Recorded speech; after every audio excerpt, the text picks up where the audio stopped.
says gently. Ew. There's like dog hair. Oh my god. Today's project is gonna be pretty intense. So what we have here is a crankshaft, and I need to take this and put it into this. Not gonna be easy, potentially not gonna be successful, but it's worth a shot before I try buying a new motor. Please ignore the paintwork. This was from a previous owner, and I'm just trying to save this bike from, you know, bad things. The reason why we have to replace the crankshaft is because the previous owner did some goofy stuff with this. I think this was either broken off or warped, and they tried cutting it off and welding it. You can see there's all kinds of goofiness going on here. This was from me having to grind it off and bang it out of there. Step one, remove the seat. This bike is in real bad shape.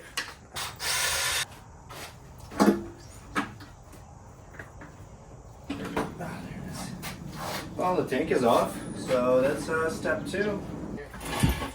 Oh, step three. And yeah, as you saw it in the thumbnail, I am by profession a civil engineer, which, if you're not aware, has nothing to do with cars or motorcycles or engines in general. What I mostly deal with is stationary things. But I've been working on cars a decent amount of time. I have done some engine swaps and bikes and stuff like that, so like I'm somewhat familiar, but I've never actually disassembled a motor, so all this stuff is going to be relatively easy to me. But I do want to do it right because it is a relatively nice bike. At least it was before it got completely obliterated by the previous owner. So first I'm going to remove the ECU from the airbox. Even the ECU got some paint work on it. Oh man, the stuff people do with their bikes sometimes. I think the hardest part is definitely going to be the actual engine. Once I pull it out, changing out the crank is going to be really hard because, first of all, I don't have an engine stand, so I don't know how I'm going to work around that.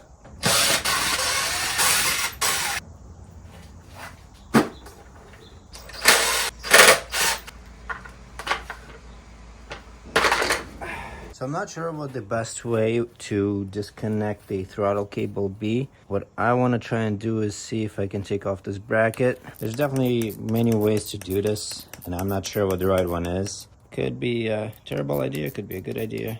We don't know. This is real time, by the way. I'm not speeding this video up. This is how good my fingers are. Okay, so we're gonna try and pull the cable up a bit. Okay, the top cable is disconnected. We're gonna mark this up. Okay, that worked out. Gonna throw these back in. What else do we have here? A lot of stuff. This can come out with the motor.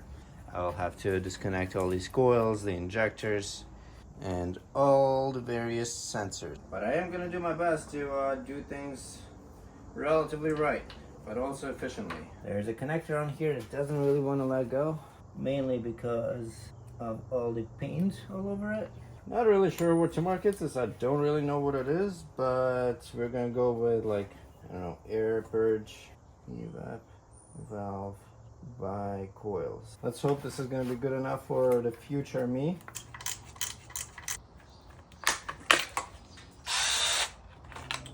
All this stuff is not supposed to be this black. Like, there's fuses here that are just black when they should be green, and it's all just covered in overspray. This is all just from the paint getting in through all the cracks while they were painting it, because it was not masked whatsoever. I mean, as you saw, the forks are completely painted, the cluster is painted. Like, it's a nightmare.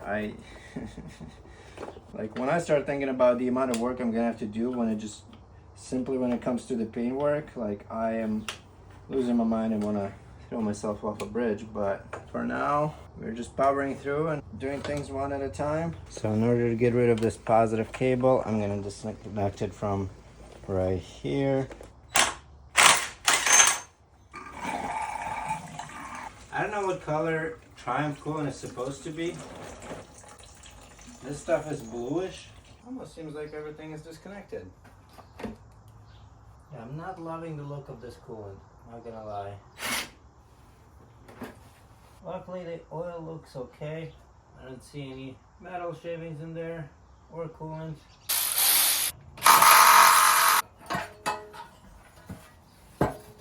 Now I'm quite certain there's still stuff connected somewhere, but what I can say with confidence is that I don't see it anymore. So we're just gonna slowly drop the motor.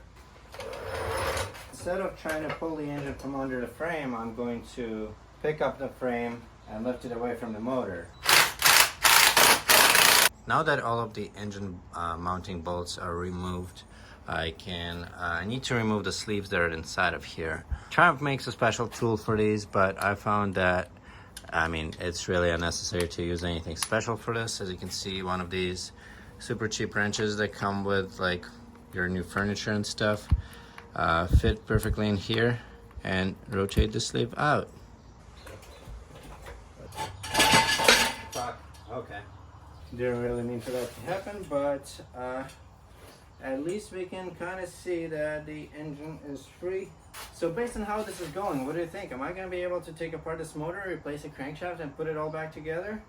Let me know what your thoughts are at this part of the video. Pick this up and kind of rotate it this way. It is a very wishful plan, but it might work.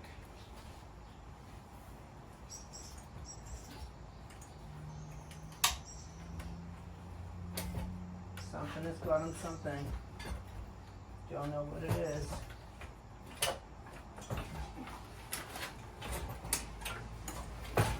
Oh. No, engine is falling. Oh my, what am I doing? I don't know if I have enough lifting capacity here. Oh, I think we're free. Step 3. Okay, that wasn't too bad. I think it's been about 3 hours, so I managed to do quite a bit. Honestly, on motorcycles, it's a pretty normal amount of time for pulling a motor. Obviously, compared to a car, it's pretty good. So now we have to take apart this bad boy and put a different crankshaft in. Here goes my new engine stand. Hope you guys like it.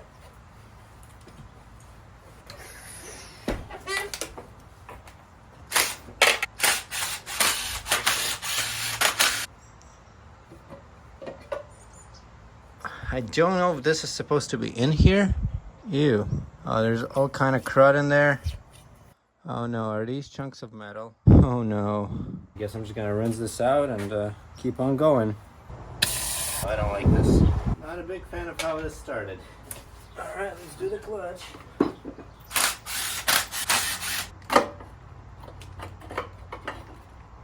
Do the clutch cover. Okay, clutches come out. You gotta remove this nut that basically attaches to the clutch stuff. Don't know what size it is and don't know if I have the right size socket, which sucks. I have 27s, which is too small. I have a 32, which is too big. Despite the fact that I don't have a right size socket, I think I'm gonna try and use this with like a towel in there or something to kind of fill in the extra space. And then I also need to come up with a way to keep this from spinning. Yeah, doing this without tools that this is supposed to be done is definitely not a good idea. Hopefully it's possible. Completely destroying our engine. For all I know, this engine is garbage already. Like, I might be doing all this for no reason at all, and which is why I don't think it makes sense to buy a bunch of tools and do things right. Potentially waste all that money. Grab one of these Ziploc bags, just gonna shove it in here. Not the cleanest way to do things, but it is a way to do things. I'm assuming if I just stick an impact on this, it's just gonna spin the whole thing, right? Yeah.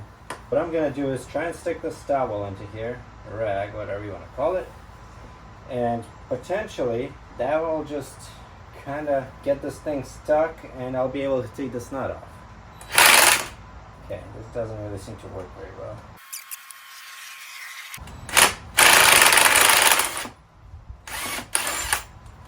Oh, it worked. No shit, guys. Okay, well, that's how you do that with a 32mm socket instead of the 30mm. And I don't think we did a whole lot of damage. There's a little bit of scoring around the nut, but nothing too bad at all. Next, we have to remove the oil pump. Okay. Alright, the oil pickup.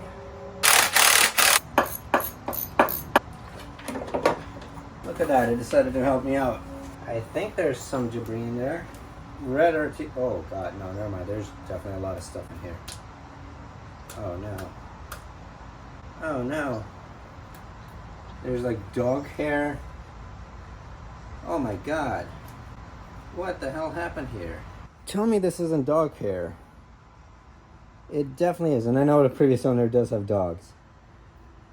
For Christ's sake, what in the world? Like, this is obviously a first for me because I don't take apart a lot of engines, but I'm sure this would be a first for very many people and experienced machinists and people who assemble engines. Like, you do not normally find dog hair in there, but I did.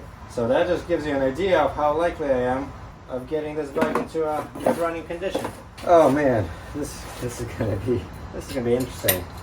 Hopefully this is the only place where the dog hair is located at. Now listen, I definitely am not doing things the right way. For fuck's sake, I'm sitting on a pallet.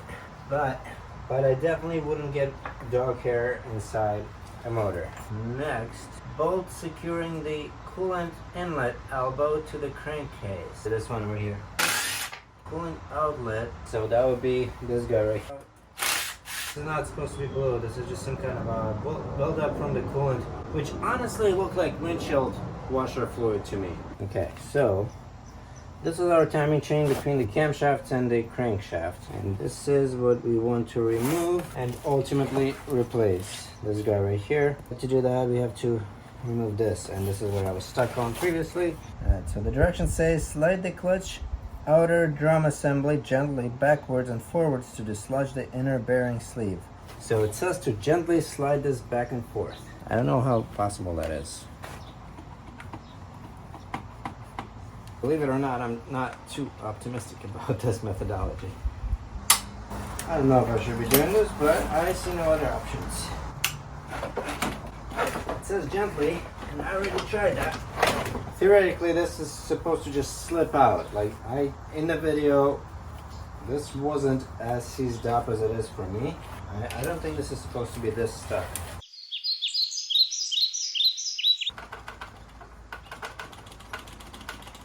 Ah, there you go. There's the bearing, and this guy. Okay, we made some progress. Next, I have to remove this tensioner slash guide over here, T30s. Okay, we're gonna remove the guide. Okay, so the magnet pulled out our bearing. Remove the chain cover. These are so hard to remove, like they feel like they're cross-threaded.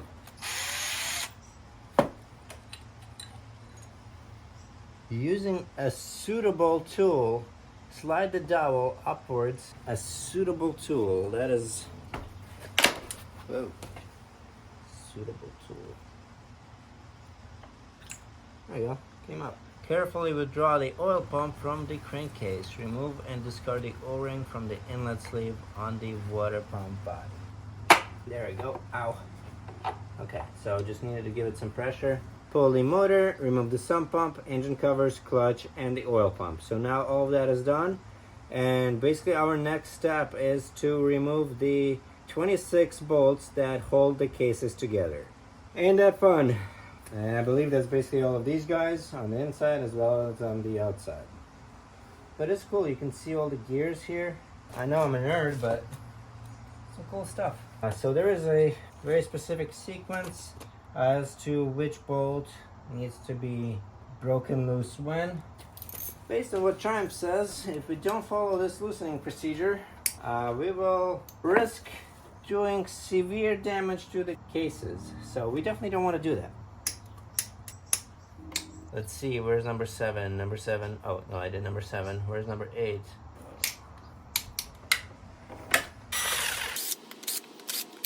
Wake up! Hey, I'm done taking all the bolts out. We can keep going. If you made through this without falling asleep, then props to you for that. Glad you're enjoying the content, so drop a like if you're feeling generous. Basically, we just have to give it enough pressure, and theoretically, it should be able to just come apart. Oh wow, that was easy. Too easy. I probably dropped stuff that I shouldn't have dropped. Look at that, this is kind of cool. Front sprocket would be right here. This is where it would be driving your chain. And this is where your gears are. And these are your shift forks. So here is our crankshaft which is what we have to remove. For that, we have to mess with the timing chain, which I hate doing. I do not trust myself with it. Okay, let's just compare the crankshafts. Whew, I've been doing this a while. Just for perspective, I've been out here for 6.5 hours or so, plus or minus. Oh no! Oh no! I don't know how I did not notice this sooner. There's 2 broken teeth on the crankshaft for the timing side. Kind of made me question this whole project. What's funny is that I could have prevented that by actually examining the crankshaft before. So the crankshaft came with the bike when I traded it for my Daytona. Because now I would need a new crankshaft, at least I think so. I don't think there's any way to take off those basically sprocket, that gear off of the crankshaft. I don't think that's doable. I'll try and research it, but I doubt it. So I would need to buy a new crankshaft, which is another basically like $300. Considering the fact that chance of me putting this engine together properly and having it run well are slim to none, don't know if I'm actually going to go through with this. That was a giant waste of a day.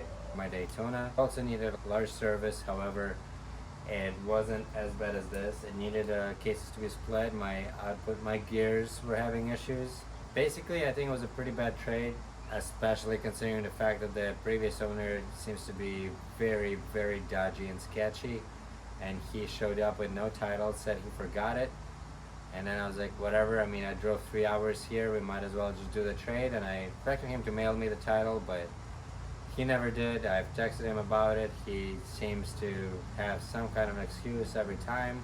And they're crazy excuses, such as like his wife trying to kill herself and like him losing all of his documents, like his kids' birth certificates and all the titles. And I don't know. Right now, I think the smartest option is buying another street triple and using this for parts. Putting it all together is going to be much harder because there's a lot more things you can mess up, and you will likely not even notice those mess ups. And when you start the bike, something is just going to break quickly. Like, it could happen right away, it could happen 1,000 miles from now. Maybe something wasn't tight enough. Could be oil leaks. Basically a lot of stuff that could go wrong. Not to mention all the paintwork I would have to remove on this and then respray it. This would be a really long project. Yeah, as much as it pains me to say this, I don't think this is gonna work out.